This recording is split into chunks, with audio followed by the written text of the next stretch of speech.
for Mayor Kirk Watson today after the announcement of him testing positive for COVID. I wish him a speedy recovery. Austin Energy will provide an update on restoration efforts here shortly, but I know many of you are now on day 5 without power, and possibly still without a timeline of when you can expect to have your electricity come back on. I share your frustration about these unknown timelines, especially when outage reporting tools are sometimes not accurately reflecting your situation in real time, and long phone call wait times puts people in a position of using their limited cell phone battery to make sure that crews know their current condition. My office has been working diligently alongside Austin Energy and other departments as we continue pressing for answers on system errors and other ongoing issues related to power outages, including tree clearings. Providing clear, accurate, and timely communication is essential in these types of emergencies. And at Tuesday's work session, we hope we'll be getting a very preliminary informational assessment led by Council members Allison Alter and Vanessa Fuentes as requested. I want to thank our Austin Energy line workers, as well as those from other jurisdictions who have responded to the city's request for mutual aid, for their long hours of diligent work in potentially dangerous situations since the very beginning of this ice accumulation event. Our partners at Travis County and the crews of Emergency Operations, Austin Water, Transportation Department, Public Works, Resource Recovery, and of course our first responders and public safety professionals and call takers. Lastly, thank you to our community partners who have stepped up in providing aid to those still without power, and that includes organizations like the Central Texas Food Bank, who led food distribution events today, and recovery support from the Red Cross and Austin Disaster Relief Network. I will now turn it over. Thank you. Thank you, Mayor Pro Tem Ellis. I'm Spencer Cronk, the Austin City Manager, and I really appreciate everyone for joining us again this afternoon. We continue to make progress on the storm recovery, and I'm happy to share that since 5 p.m. Friday, crews restored power to thousands of additional customers. These warmer temperatures we're experiencing today are aiding us in this progress, and the danger of trees and limbs falling on is certainly receded. Austin Energy will be providing more details, but I want to personally thank the more than 400 line workers, tree trimmers, and other personnel from Austin Energy and our neighboring utilities who are working around the clock to get power restored. We have partners here with us from New Braunfels Utilities, CenterPoint Energy, Bird Electric, Renegade, and CPS Energy in San Antonio, and we're so grateful to their help. Thankfully, this winter weather event has not impacted Austin water and wastewater treatment plants, and the water treatment plants continue to meet the expected production rates. We do continue to ask our residents across the city to conserve water. This helps by reducing the demand on the system while we work through these intermittent power outages. We do still have some traffic signals across the city that aren't operating due to power outages, and Austin Transportation Department crews are working to reset them as soon as power is restored. Please use caution while driving and treat dark or flashing signals as a four-way stop. Now I know the people of Austin are resilient. I know they are frustrated, and I share in their frustration, and with everyone working together, we will get through this. I will now ask Austin Energy General Manager Jackie Sargent to give an update. Jackie? Good afternoon, everyone. I'm Jackie Sargent, Austin Energy General Manager. Today, we've continued to make progress with our restorations, and since yesterday at 5 p.m. Through noon today, crews have restored more than 62,000 customers for a total of over 267,000 restorations since the start of this event. Currently, we have about 1,700 outages affecting approximately 68,000 customers. Elton and I went out in the field today firsthand to see the issues that our crews are facing. We saw that they have to go through the process of understanding what the outage is, making sure that the work zone is safe, bring in the vegetation management or the tree trimmers to clear debris out of the way. To get into one of the sites that we went to, we had to go through the homeowner's property because the service was along the back of the property. There were tree limbs down everywhere. The crews had to get over the debris that was the customers to get back and into the work zone, which presents some challenges. Once the line clearance crews were out of the way, the line worker had to climb the pole and reconnect the service manually. We're doing this effort as safely and as quickly as possible, but just from that example, you can understand how tedious these efforts are. And while the weather continues to improve, which is very helpful, the trees are compromised. They were stressed by the heavy loading of ice on them, so there's still the potential for tree branches to come down and for more debris to impede our outage restoration. And that makes the restoration efforts more complex. And that makes the restoration times take longer to achieve. We brought with us some photos today, and I'm going to defer to walk you through some of those photos. Elton? Get softened up, pull my hearing aids off. Hey, what's up, guys? Wish we were visiting under different circumstances. First of all, I got feedback from the translators. I'm supposed to slow down. I thought I was actually talking pretty slow, but they said I was going too fast, so I'll try to slow down a little bit. As Jackie stated, we were out in the field again with crews today, and I'd like to again put my shout out to the crews, the mutual aid crews, and also the dispatch center and the people that are supporting. Our support team had probably delivered over 4,000 meals to everybody that's out in the field, so they're just an incredible support team. Which one you got up first, Josh? You can both step in front. I didn't know whether the mic's messed it up or not. Oh, and they said I shouldn't compete with you, so thank you. So what we got here, this is the one that I kind of talked about that is hard to give an ETR. This was the communication tower that was down. This is back a half a mile. Okay, I'll get back on the mic. This is the comm tower that I spoke about yesterday. This is a 400-foot comm tower. And what happened was the guide wires, the ice built up on it. One of the structural engineers said that on over a 300-foot section of guide wire with a half inch of ice on it, that's 5,000 pounds on each one of those guide wires. So that tower actually collapsed. This is a half a mile back in the woods. There was 5 spans of wire that came down that consisted of about 1,000 feet of wire, and you're talking 3 wires because it's primary. So that's what the crew had to deal with. The other issue with this is when we talk about the vegetation management, the vegetation was off the lines, but the problem was in the right-of-way, it wasn't cleared for us to drive into. So the vegetation crews had to clear the path in the right-of-way just so we could get the trucks in. Luckily, the mutual aid crews and one of our mutual aid Spocks is on that job today, and that job should be completed today. And that does feed 3 other cell phone towers, so it will definitely assist in some of the communications that's coming through. Next one, please. That was the one we just had. Yeah, that was the communication tower. Okay, right there. Okay, so this is an example of what we're finding on multiple broken poles.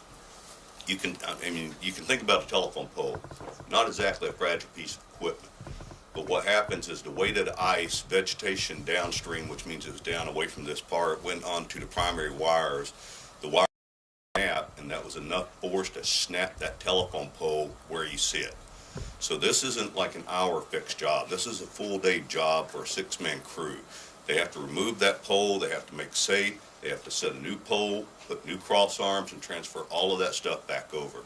That's what's driving the length of restoration that we're seeing as we go through.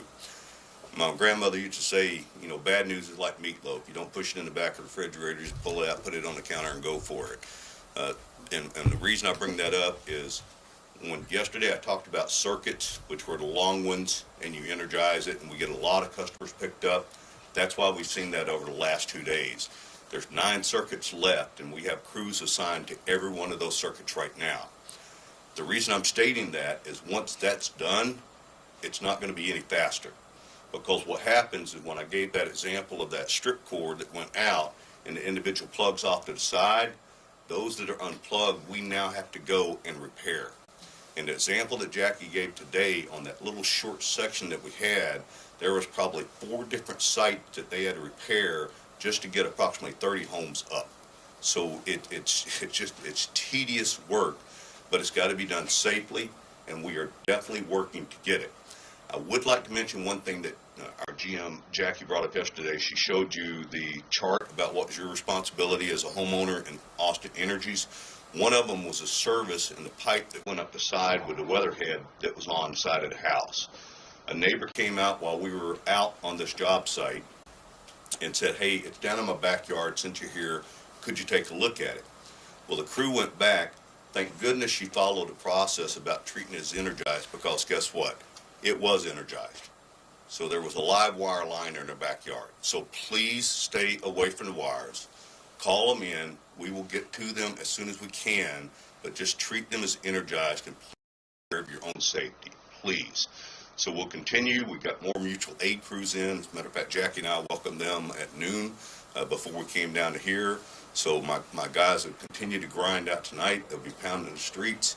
I want to thank the customers of Austin Energy. It was just refreshing for the neighbors to come out that's been out of power for 3 or 4 days, and they come out and tell the crews thank you. They know they're out of power, but they're saying thank you.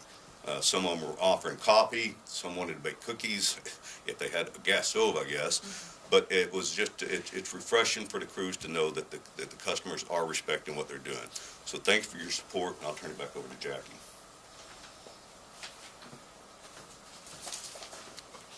Thank you, Elton. Appreciate that. I believe we have a picture of what we talked about yesterday, and this is where the equipment on the homeowner's house was damaged. And this is the equipment that the homeowner is responsible to have repaired.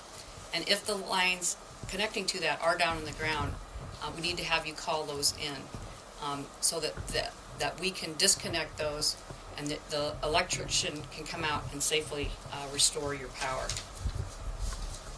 Today we added additional contractors. As Elton talked about, we welcomed them here at noon, and one of our primary messages to them after thanking them for being here was that they needed to work safely. So you're going to see out in our community more than Austin Energy crews, but crews from other resources. And I want to thank all of the mutual aid teams who are helping us restore power for our community. I also want to thank our Austin Energy crews that continue to work to restore everyone's power. They are working tirelessly and around the clock. And thanking the customers. This morning when we were out and we were going back to the vehicle, there was a woman who was walking her dog, and she shared with us, thanked us for being out, shared with us that she had power, but her neighbor across the street did not. So she had reached out to her neighbor and invited her to her home, helped her with charging her device, and she let us pet her dog. The dog's name is JC. As the weather improves, we're seeing people out and about. Saw a lot coming here today. Cars are speeding. Cars are speeding by our job sites. I would ask you to please respect them. We need those workers to be safe. So if you are going past crews, please slow down and give them extra space. Another issue that I want to talk about is our outage map. A single point on the map may represent multiple outages. The points on the map show outages that are in an area. So if there's a point on the map that's close to where you are, you're likely included in that outage. If you receive a text message that says that power has been restored and your power has not, reply to that text message, OUT or out. If you text SAT for status and message responds, you get a message in response that says not aware of an outage, then please reply OUT or out. And we are continuing to work with the vendor to troubleshoot issues with our outage map, and we'll work to continuously improve that. I want to once again thank everyone at Austin Energy. It's more than the field crews. At the start of this event, our people at our power plants were working. Many were staying overnight on site because of the travel conditions. We really appreciate their efforts. Our customer care people who are handling thousands and thousands of calls, the folks that we have at 311 who are also taking calls, the people behind the scenes in finance and logistics and planning and engineering, our dispatch crews in our energy control center. There are so many people that are supporting this effort, and they care deeply, just as I do, about getting every customer's power back on. Thank you.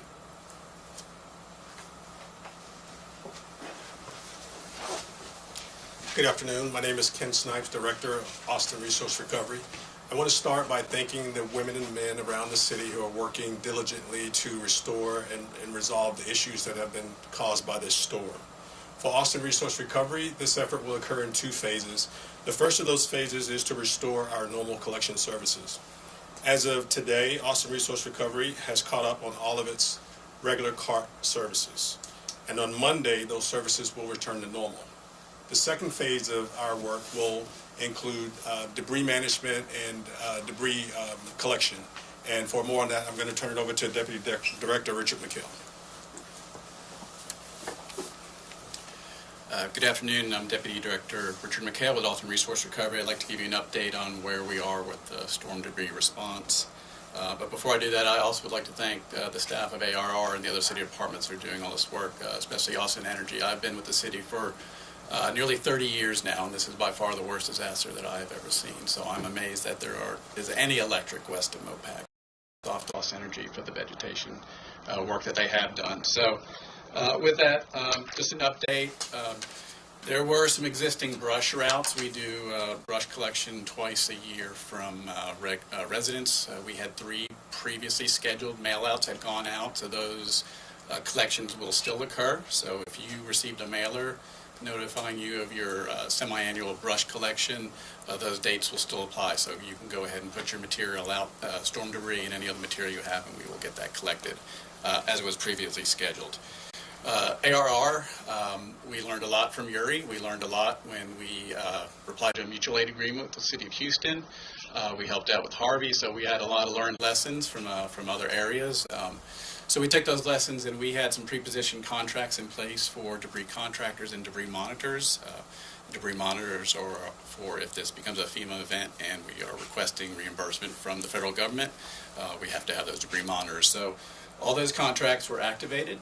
We met with the contractors today. They already have trucks that are arriving. The first step will be to we have to catalog and certify each of the trucks that will be used, get all the sizes and weights, have them given decals so we know whose trucks are whose. Once we get that done, they will be able to start collections. So we anticipate contractors starting collections Monday. So between the 3 contractors, they are bringing in folks from the local area as they can, but they're also getting resources from some other areas that they have crews in. So that work will start Monday. The city is, ARR has a webpage that we are putting up. It's at austintexas.gov/storm debris. You can go to that page and we will have any information and resources on guidelines for setting out brush and other resources. If you may need assistance removing some brush from your backyard, there's links to other resources on that page as well. So we ask that you do take a look at that. Service order wise, just to give you a scale of the issue here. So Winter Storm Uri, in the first 3 days, we had about 307 service orders. First 3 days of this event, we are about 3,000 service orders. So significantly worse, a lot of work to be done. 50% of the service orders are coming Council Districts 6, 8, and 10, so primarily West Austin. So we will look at the service orders and we will use that to guide how we deploy resources, but we will have resources in each council district, both in East Austin, West Austin, North Austin, and South Austin. We will also be putting up a map on our website to give customers an idea of where we're working and hopefully when we anticipate moving to other areas. So this is something that we're doing for the first time this year, so we should have that up and running soon, and we will make sure we have that information updated on a daily basis. We do have a public drop-off spot currently at Hornsby Bend. A lot of folks have been taking advantage of that. We are also working on some additional drop-off facilities in North Austin and South Austin. I don't have the details on that yet, but we hope to have that up and running as soon as Monday. So we will give you more information as those sites are established. We do ask if you do have storm damage, do call 311. Even if you think all your other neighbors have, we do ask that you call just so we can get a good idea of the magnitude of the issue.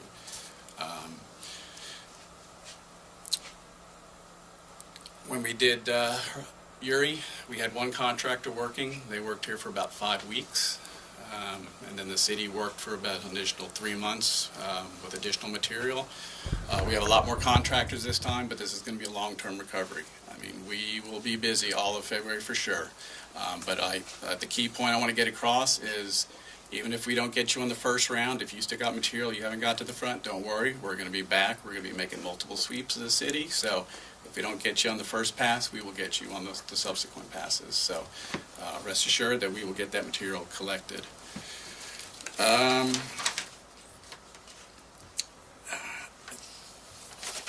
That's all I had.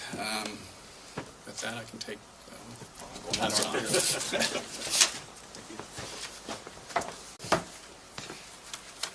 Good afternoon. I'm James Snow, Interim Director of Public Works. What I'd like to try to do today is give you an update status where we're at, talk about our transition to recovery ops, and also give a brief update from my mobility partner, Austin Transportation, as far as traffic signals. But first of all, on behalf of Public Works, we would like to thank everybody for their patience and understanding as our crews have been working diligently and as quickly as possible to clear the debris in the right-of-way. Since Monday, Public Works staff and crew have been working 24-hour operations focused on winter storm response by either treating roads or clearing debris to ensure that safe mobility for our citizens, first responders, and other critical city services. Currently, we have 29 crews from Public Works, Austin Resource Recovery, Watershed, Parks, and Texas Forestry deployed throughout the city that are responding to service requests for clearing the right-of-way of the debris for safe travel and then placing the debris to the side so that we can coordinate with Austin Resource Recovery as part of the coordination effort to pick up debris. As of this afternoon, we received over 1,500 requests for services since the event started. Crews have responded to over 748 debris requests and currently have a backlog of over 500 service requests, with 90% of those being debris removal. We have completed 186 requests just in the last 24 hours.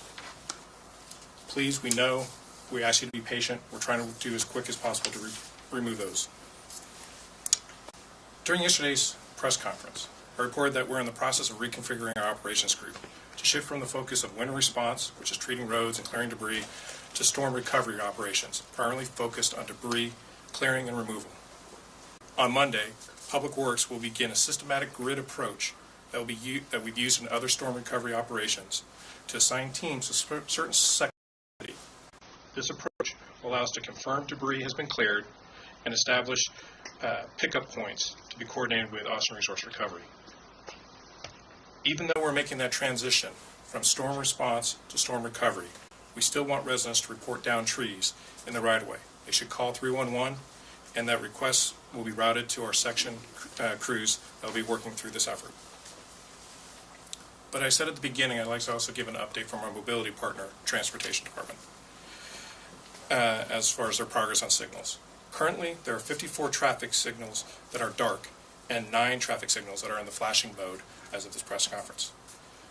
These signals come up just in correspondence with Austin's Energy progress to restoring power.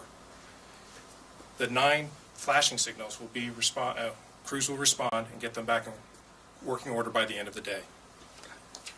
Austin Transportation also has crews inspecting the dark traffic lights, and staff are prepared to ensure that once those lights come on board, they'll get back in quick order quickly. Again, they ask us to remind you that please treat all intersections with dark or flashing lights as a 4-way stop. That's my update. We have time for questions. So that completes our updates from our operational partners, and we're happy to answer any questions. This question is for Jackie. How do you justify raising rates when most Austinites will say that your service has proven to be unreliable time and time again, year after year?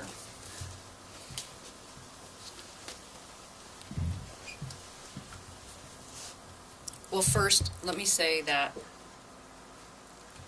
notwithstanding a significant weather event, which this is, that has caused significant damage, and we've shown photos of that, we regularly track and report out on the reliability of our system.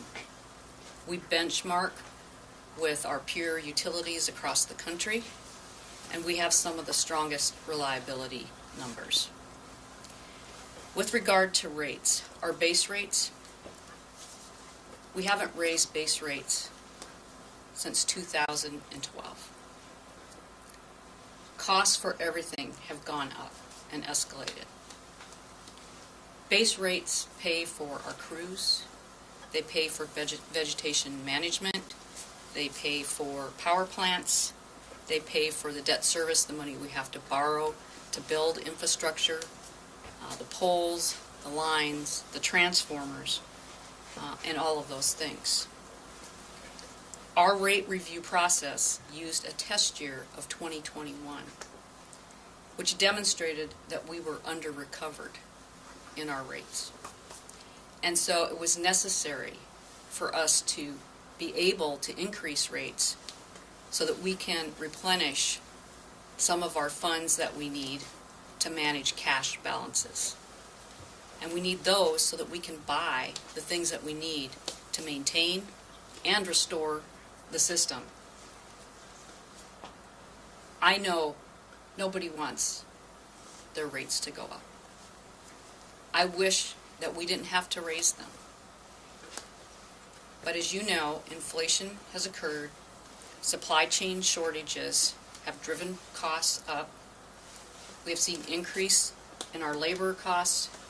We have to be able to pay our people in order to keep them, and we need them to serve all of our customers.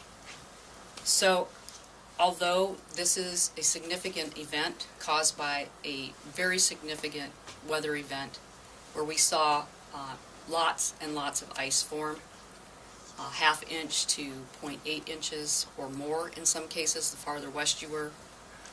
I think it was KXAN that reported last evening that this was the worst ice storm to hit Austin in history. So the significance of that event has driven these current outages. And I think the pictures that we have and the things that our crews are doing and dealing with out in the field are demonstrative of that. This is Isabella Basker with KVUE. I think the biggest frustration that we're hearing with all the calls from neighbors and still having a power outage for 5 days is what's causing the holdup. A lot of people feel like they've been told the frozen equipment was slowing them down, but now that the weather's nice, and I know you mentioned earlier in the conference, it is helping. Like, why is it just taking so long? And what are the biggest things behind the holdup? You saw the picture, the first picture that Elton showed you, where that transmission tower, the guy wires were so weighted down with the ice that the tower collapsed. And when the tower came down, it took out our power line, a main line, a primary circuit. And so first you have to remove all of that debris, and then you have to get in there. You have to have access to be able to make the repairs. And then I think it was 1,000 feet of line and 5 structures that needed to be replaced. That takes time. That's what's causing the length or the amount of time to restore these outages. They're complex. They're not easy fix. It's not like we had equipment that failed when it was in service. We had equipment that was damaged, and it was damaged as a result of the ice accumulation and the trees and tree limbs and all of that. Even the ones not in the area that in our vegetation management zone, but trees outside of that were so weighted down that they fell over, or large sections of them broke off and landed on the power lines. Thank you. So a couple of years back, Austin Energy switched to what's called smart meters, and on your own website it says that you guys have outage detection. Why is it that we need to report outages at all? So normally the system sees those, right, without you reporting them, and the outage map gets populated. And so as those outages come in, and in some cases there's a number of customers, there's one of those feeders, like that line that was taken down by the tower. And so that accounts for a large number of customers, but it's considered one outage. So when that gets restored, sometimes those lines, when we go to energize them, there'll be the plugs, as Elton explained, that are coming off of there, the lines that go then out and down to feed homes or other businesses, and they have debris on them. And when we go to put the line in, it trips back out because of that debris or those obstructions in the system. And so we then have to go and disconnect, unplug the strip, right? Unplug those plugs, get them off that, and then leave the ones that are safe to be energized, turn that back on, and then we have to individually go out to each one of those sections of line or those plugs and fix the damage that's on those. And so when we clear that big outage, it looks like that outage was cleared, and your particular outage was lumped into that as part of it, the way the outage management system works. And so if you're signed up for text alerts, then a message goes out that says power has been restored in your area. It doesn't say power has been restored to you. And if you don't have power restored and you get that message, that's why you reply back OUT, and that goes back into the system to repopulate it. Can I ask a follow-up? If this outage detection system only detects one large outage, why do we as customers have to report outages individually? You don't until it's a situation that an outage, a big outage has been cleared, the main line has been cleared, and that so that the system sees that that one outage was cleared. And then if you're signed up for the outage alerts, a message goes out to you that says power has been restored in your area. And you're supposed to reply back, OUT, out, if your individual power is out, because it does this in a block. And it doesn't, then the meter's already out, so it can't send another signal that it's out. So we're working with the vendor to see if there's ways that we can improve that, because we know that's creating a lot of frustration for folks, and that's the last thing we want right now. People want to make sure that we know that their power is out, and we want them to know that we're working to restore it. Go ahead, Walmart. Andy McKay, XAN. What is the status of power at nursing homes and assisted living facilities right now, and how are they being prioritized? I'll let Elton answer that one.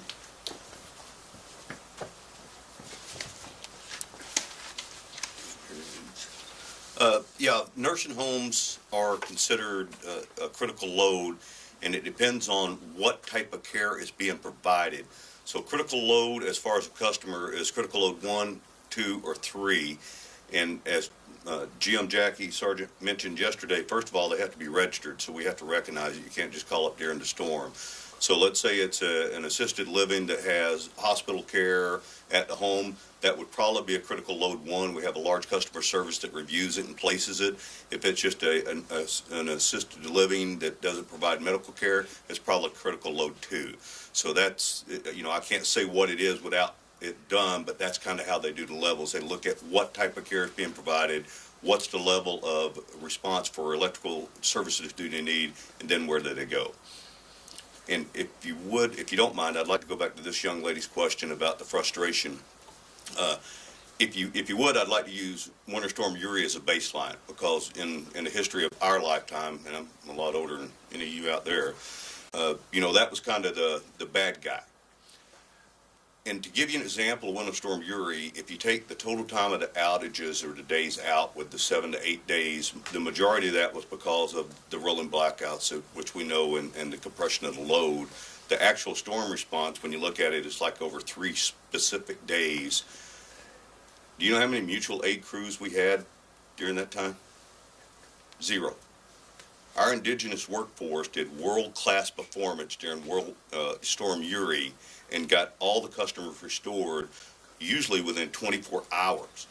When the first storm came in, we were completely restored by Sunday, and that's a 24-hour period. Next one was Tuesday. We had the load cut, had to wait before we did the repairs, but world-class performance, we had 0 mutual aid. That's why this one, when you talk about significance, and I'll again use Storm Uri. In Storm Uri, on a circuit, normally what happened was one branch went into it, and it tripped the whole line. They had to go out and patrol it and do that repair. This storm is ungodly. I've never seen it in my life. And like I said, I worked in the northern part of Illinois. Never saw this level of devastation. You take that same outage, multiply that limb on the wire with 2 trees, a broken pole, and comm line. So that same repair that we did during Storm Uri, which took maybe 8 hours, just turned into almost a 2-day job. So just to pick up that short amount of customers, the magnitude, we're performing almost 4 to 5 jobs just in that normal section that we would do 1 job. So I understand the frustration. Believe me, my crews are frustrated. They want your power on. They'd like to go back home to their families. They're tired of living in the hotels and working 16 hours a day. But that's the difference, and hopefully showing the difference between Storm Uri and now, you can kind of do a comparison on it. And instead of, us just sitting up here saying, yeah, okay, it's tough. That's why. That's kind of a visual, if it helps. A follow-up question with that. Do you have any financial assistance that the city or any of your programs will help provide for those who have accrued anything unexpected? Yeah, that's out. I'm just turning the lights on, man. That'll be a question for somebody else. I can certainly follow up on other additional assistance that we're able to provide to our families and residents in Austin.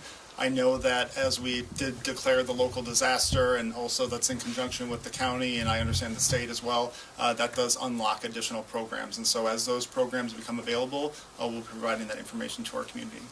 That does conclude our press conference. Sorry, I was going to do for one last question here, and then we're done. Fair enough. Yeah, this question's for the city. I was wondering what exactly goes into a disaster declaration. What kind of funding are we going to get? What are the perks? Yeah, it's too early to say that at this point, but it certainly was done after an assessment of how much damage has occurred so far, how many resources we are using to recover from the storm event, but it will allow us to look at additional programs that the state and federal government are able to provide the city. Again, we understand your frustration. We appreciate the patience. This community is strong and resilient, and we will get through it together. Thank you all very much. Hey, thanks guys for coming out. Good seeing you guys. Have a good weekend.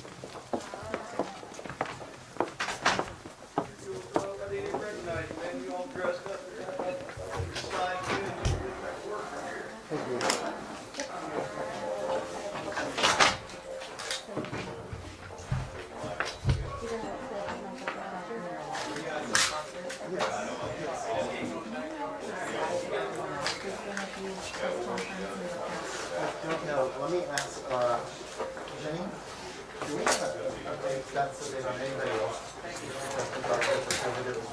No, we're aware of that. Okay. Thank goodness. Yep.